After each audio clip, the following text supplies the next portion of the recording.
Oi, amigos do canal Nós em Foz. Aqui quem está falando com vocês é Leandro Tambelli. Então, estamos diretamente aqui de Presidente Franco para trazer as melhores informações e tirar a dúvida de vocês que estão chegando no Paraguai e que a gente sabe que muitos de vocês precisam ter uma informação, ter noção, né, de como vai ser esse período de medicina no Paraguai, e vamos tirar algumas dúvidas, principalmente para os estudantes que estão aqui chegando.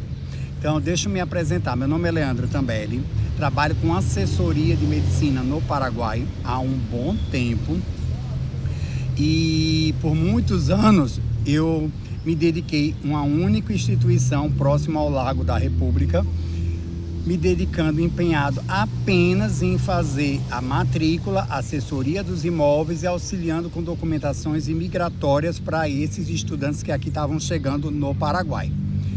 Para quem não me conhece, a gente chegou no período da pandemia e naquele período a gente sabe que as coisas não estavam fáceis na fronteira.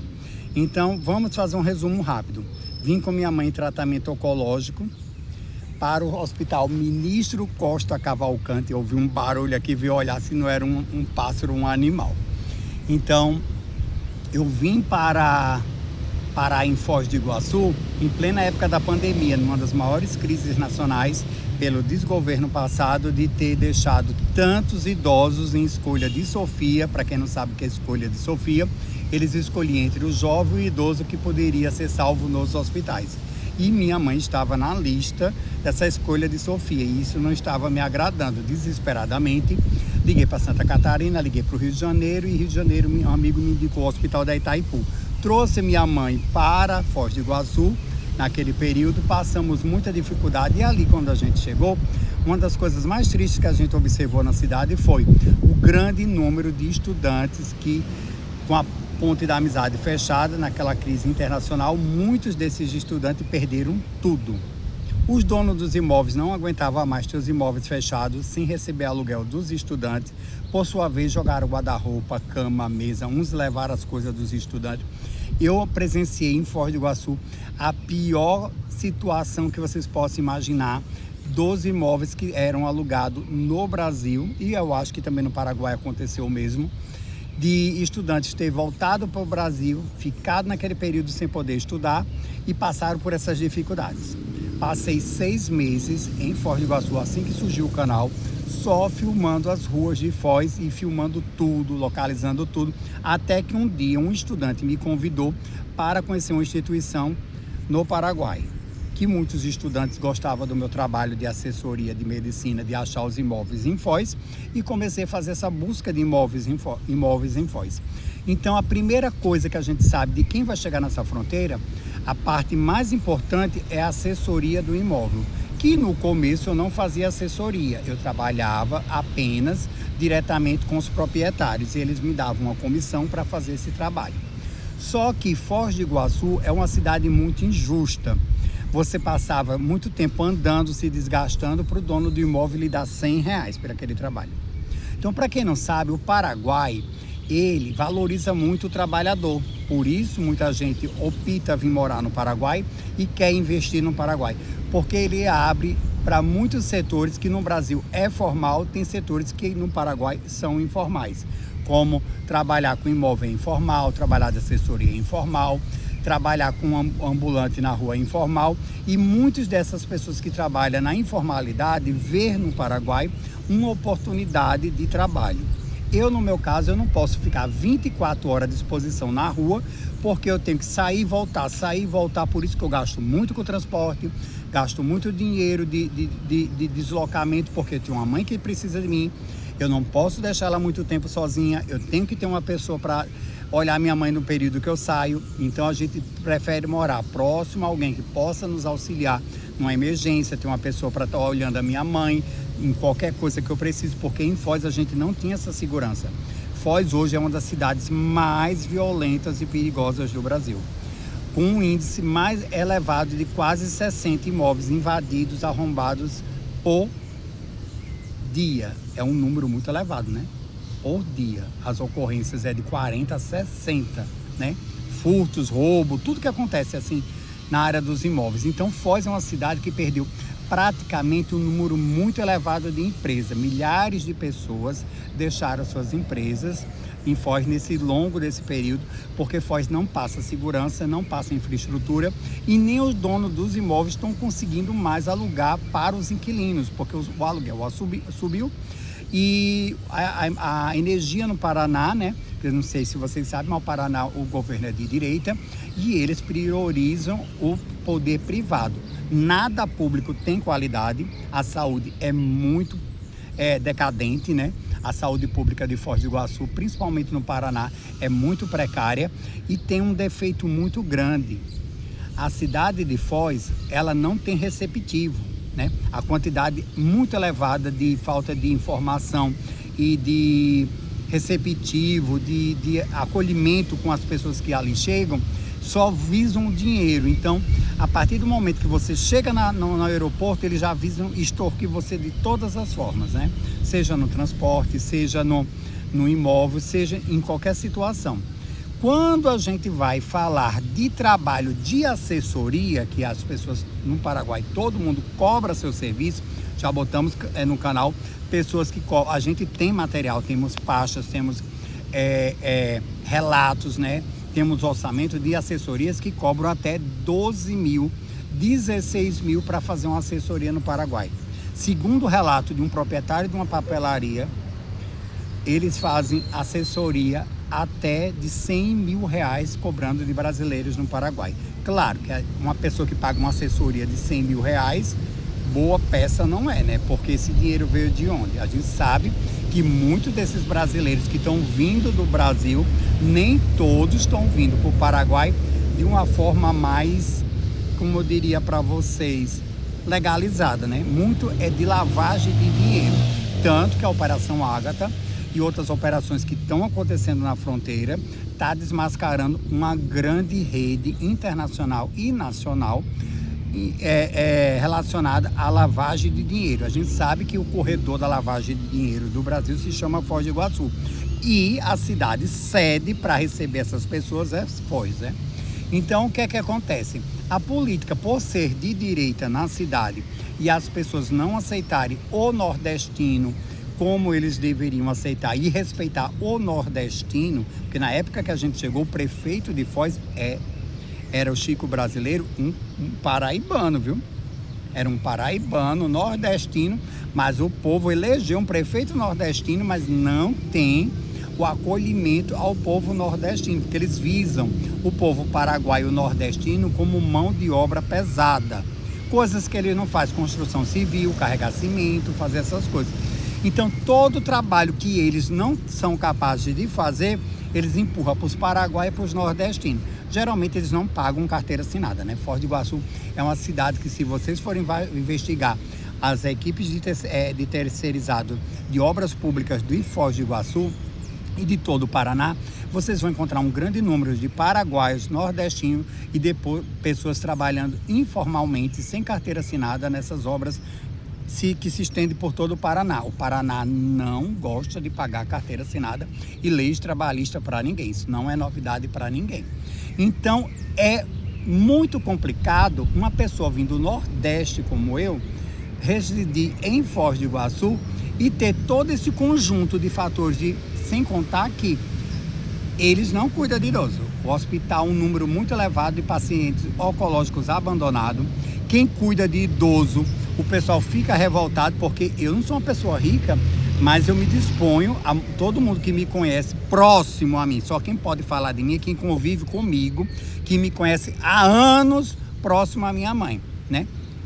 Vizinho não vive dentro de casa comigo, me viu na rua, não vive dentro de casa comigo, me conhece pelo Facebook, não vive dentro de casa comigo. Quem vive próximo de mim, o meu núcleo de amizade é fechado, não é aberto. As minhas redes sociais, algumas são abertas, outras são fechadas, mas os meus amigos íntimos não estão nas minhas redes sociais. Porque eu aprendi com um amigo meu, americano, para você ter ideia, um americano que me ensinou. A gente não coloca a nossa localização, não deixa estranho entrar na nossa casa e não abre margem da nossa vida privada para terceiros. Isso foi a dica mais importante quando eu morei em Jericoacoara que eu aprendi. Que a gente leva até hoje para a vida. Então, não tem a mínima possibilidade, jamais, de ninguém dizer em Foz do Iguaçu ou no Paraguai que fazem parte do meu ciclo de amizade. Não, tem conhecidos. Você conhecer, conversar, atender um, atender outro, é uma coisa. Ciclo de amizade é uma área muito restrita. A gente orienta os estudantes que aqui vão chegar, não dá liberdade, porque muitas dessas vezes que a gente deu liberdade, a gente viu coisas graves. Teve um estudante que me pediu para alugar um imóvel em Foz, o dono da casa ali na região da Vila A, quando a menina estava tomando banho e dormindo, ele ficava pela janela olhando a menina. A menina me ligou, chorando, me implorando para tirar ela de lá. Foz tem um número muito elevado de acontecimentos de ataque às mulheres. Então vocês têm que entender que Foz do Iguaçu não é um ambiente para mulher e nem para criança, né? A gente sabe que aquele negócio de pegar as pessoas, pegar uma parte daqui, uma parte daqui, uma parte daqui para vender para outro lugar é muito comum nessa fronteira. Então, Foz do Iguaçu não é um lugar para vocês estarem contando qual é o seu tipo sanguíneo, quem é sua família, da onde vocês vêm. Aprenda comigo, vai residir em Foz, não conta sua vida para terceiro. Eles têm mania de fazer um monte de perguntas para vocês invasivas, invasão de privacidade. Corte as asinhas, não dê liberdade, né? Ninguém é filho de quem é para estar anunciando a vida particular de vocês. Então, não fale de tipo sanguíneo, não fale nada, porque buscando o tipo sanguíneo, tentar descobrir se você tem uma patologia, descobrir alguma coisa dessa, já sendo um alerta, porque ninguém vai vender uma coisa de um diabético, ninguém vai vender uma coisa de uma pessoa que está doente, né? Eles vão vender de uma pessoa saudável e de preferência que tenha um tipo de sangue raro. Então vocês têm que entender que isso existe sim na fronteira e os riscos são muito grandes. Então quando a gente chegou na fronteira, a gente já tinha estudado sobre essa fronteira, ó, muito atrás, né? Muito atrás. O trânsito de Foz não tem sinalização, né? A gente sabe que é uma cidade que não tem uma qualidade de sinalização pública. E, por sua vez, a falta de receptivo e a falta de educação das pessoas com os turistas que ali passam está ficando tão clara, e com os vizinhos, principalmente com os estudantes de medicina. Tem tantos estudantes com os relatos tão tristes das coisas que acontecem em Foz, principalmente com os nordestinos e pessoas de cor que eles não gostam, que eles não querem residir, né, em Foz. Então, a partir daí foi que os meus trabalhos de Foz migraram para o Paraguai. Estão me entendendo? Porque aí eu assinei um contrato com uma universidade, contrato esse que eu até tenho uma cópia aqui para trazer para vocês, para mostrar, porque quando a gente fala, a gente mostra. Tem uma cópia do contrato, né? Aqui é uma cópia do contrato, né? Contrato de associação de captação de alunos, ó. Tá aqui, ó. Aqui é a cópia. O original tá guardado com um amigo meu, né, do jurídico. Mas tá aqui, ó, tudo direitinho, assinado por mim, né? Esse é o segundo contrato. A gente tinha o primeiro contrato, aí o primeiro contrato, né, que eu também tenho guardado, que foi quando a gente entrou na universidade, depois mudou, né, as regras dos contratos e fizeram esse novo contrato. Esse contrato foi feito, né, foi assinado tudo direitinho, fomos chamados lá no quilômetro 8 para assinar esse contrato. Porque quando a gente faz matrícula, aqui é umas matrículas de uns alunos, tem umas que umas que eu tinha, um exemplo, tem umas que foram feitas por mim e outras são feitas por outras pessoas, é assim. Esse é o papel da matrícula. Quando o aluno faz a matrícula, logo em cima vai ter o nome captador, é quem faz a matrícula. Às vezes, quando eu faço assessoria para um aluno e eu não sei, eu não recebia o dinheiro da matrícula, eu pedia para eles as cópias, né? Aqui tem alguns, eu tenho muitos papéis desse de matrícula dos alunos que a gente atendeu. A gente atendeu muita gente, né? Não dá para me carregar uma pasta cheia de documento que não tem condição. Mas a gente, né, tem uma pasta de documento. Quando a gente assina um contrato desse, ó, pegar um exemplo, ó, um contrato desse, a gente assina, né, ó, na verdade, quem assina é o aluno, né? O aluno. O nosso nome que faz a captação vem logo em cima. Tá aqui, ó. Deixa eu botar assim, para esconder o nome do aluno, para não expor o estudante, né? Não é legal. Deixa eu ver. Aqui, ó. Aqui, ó. Leandro também, ó. captador. Estão vendo aqui, ó, Leandro Pondé. Então, quando a gente faz um contrato desse, o aluno vem e assina quando chega para apresentar a documentação. Cada matrícula dessa, a gente ganha em torno de R$900. Então, não existe matrículas gratuitas. Nesse longo período que eu passei fazendo minhas assessorias para a universidade, porque nem todo aluno a gente faz matrícula, por isso que a gente cobra assessoria de imóvel, cobra assessoria das outras coisas, porque ninguém vai atender de graça. Certo dia, minha chefe me chamou e disse assim: Leandro, mas você cobra para fazer matrícula? Você cobra para fazer todo mundo que eu atendi? Cobrei sim para fazer matrícula, cobrei sim para fazer a busca do imóvel e cobrei sim para fazer auxílio de montagem de pasta de documento, porque ninguém vai fazer nada de graça. No Paraguai ninguém faz nada de graça, entendeu? E outra, a gente não tem uma pessoa dentro da universidade desviando a matrícula de terceiro para mim. Eu trabalho sozinho, tenho uma mãe que precisa de mim e não posso jamais fazer isso. A prova é tanto que eu fazia um trabalho tão bacana, porque para quem não sabe, o dono da faculdade, né, ele era afiliado ao Partido dos Trabalhadores, ligado ao movimento do MST, Movimento do Sem Terra, na região ali de Mato Grosso, uma pessoa muito influente no Paraguai, que ajuda muito o povo paraguaio. Um dos maiores empresários paraguaios é o dono dessa instituição, que eu fiz parte. Então, o que é que acontece?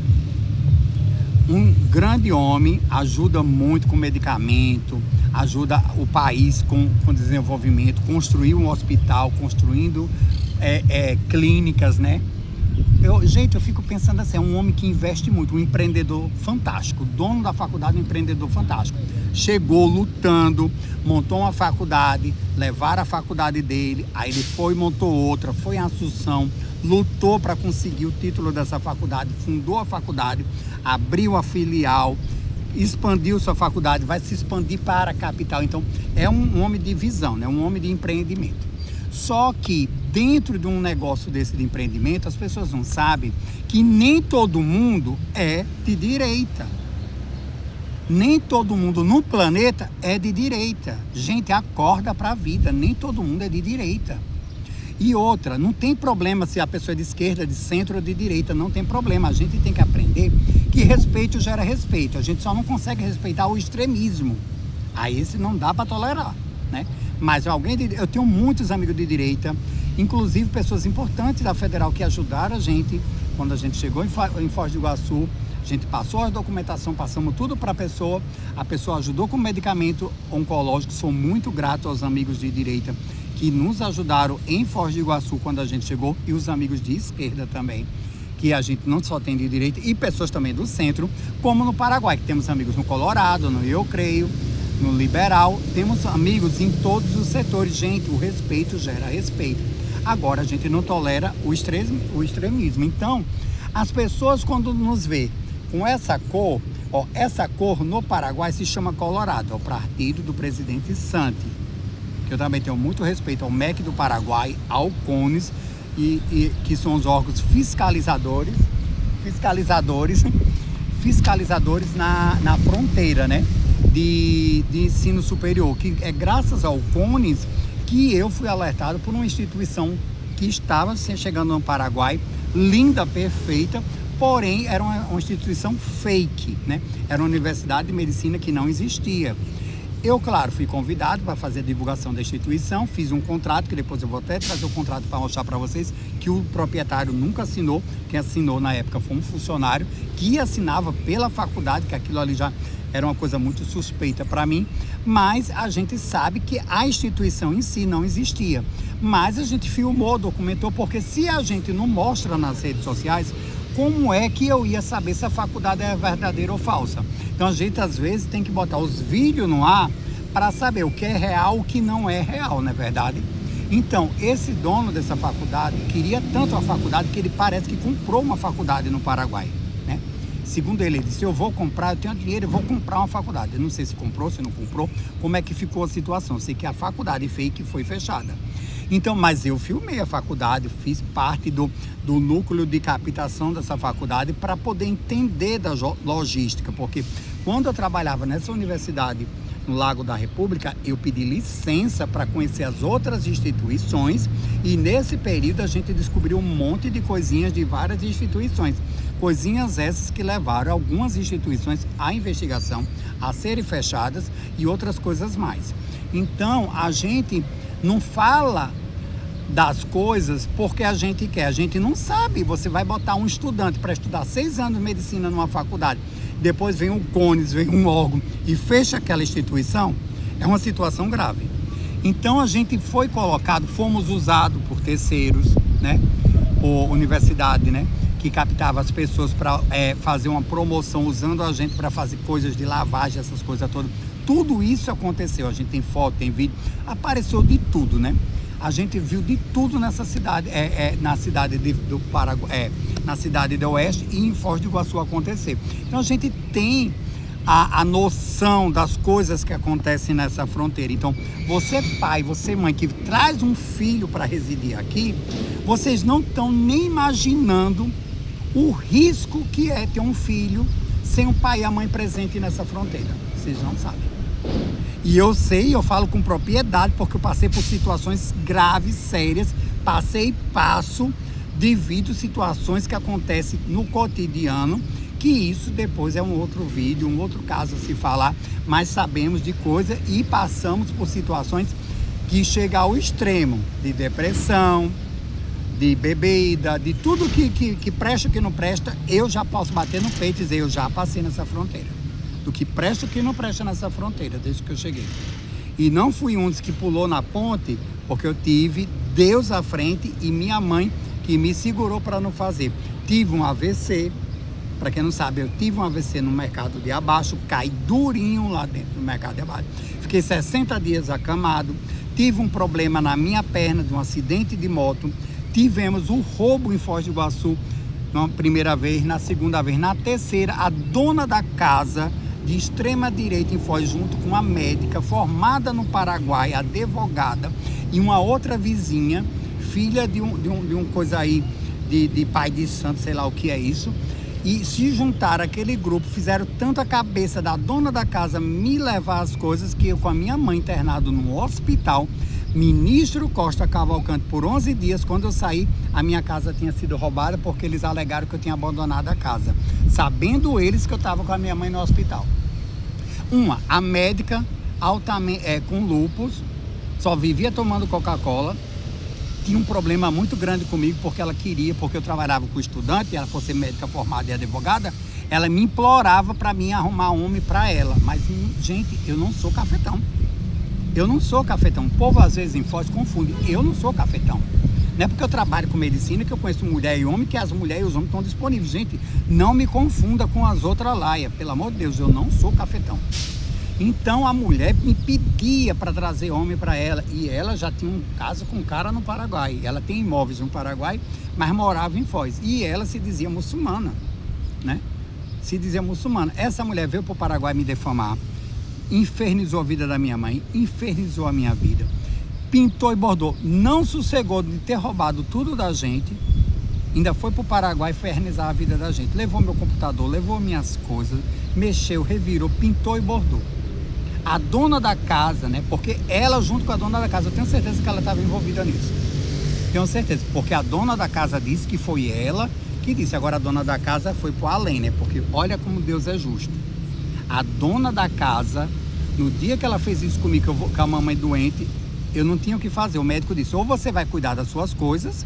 Eu fui para a polícia, fiz o boletim de ocorrência, pedi pelo amor de Deus para a polícia me ajudar. A polícia disse que só ia me ajudar se eu trouxesse o prontuário médico da minha mãe para provar que eu estava no hospital. E isso foi o que a delegada no dia me disse. Pedi o documento lá no Costa. Quando a polícia me liga, a mulher já tinha levado tudo, minha gente. Eu ia fazer o que mais na polícia? Já tinha levado tudo. Tudo. Fui com um grande amigo paraguaio lá no imóvel. Ele presenciou, eu conversando com a dona. Todo mundo viu o barraco que eu fiz por causa das minhas coisas que foram levadas. Mas ninguém resolveu nada. Então, enfim, né? Tudo que acontece de assalto em Foz, você sabe que é a direita em Foz fazendo isso, né? Porque a cidade toda é de Foz, é de direita, os ônibus são seguidos de Foz quando os turistas saem pela direita, os turistas são monitorados dentro dos quartos dos hotéis, de pousada dos cantos de alguns hotéis, para saber o que é que o turista está comprando.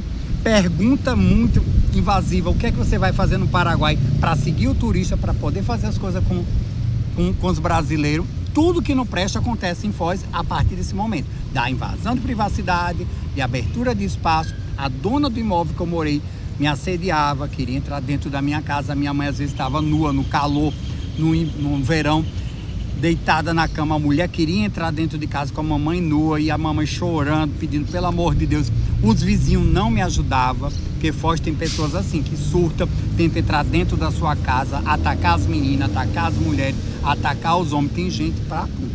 Foz tem situações de tudo. E eu passei por situações gravíssimas,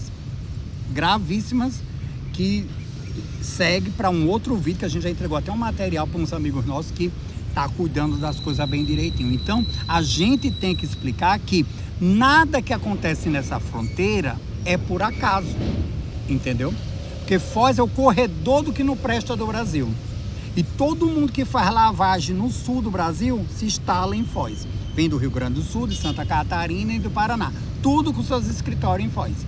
E de Foz migra para o Paraguai. Muitos árabes também têm empresa no Paraguai, mas residem em Foz. E isso levanta a suspeita da Receita e da Federal das coisas que acontecem nessa fronteira.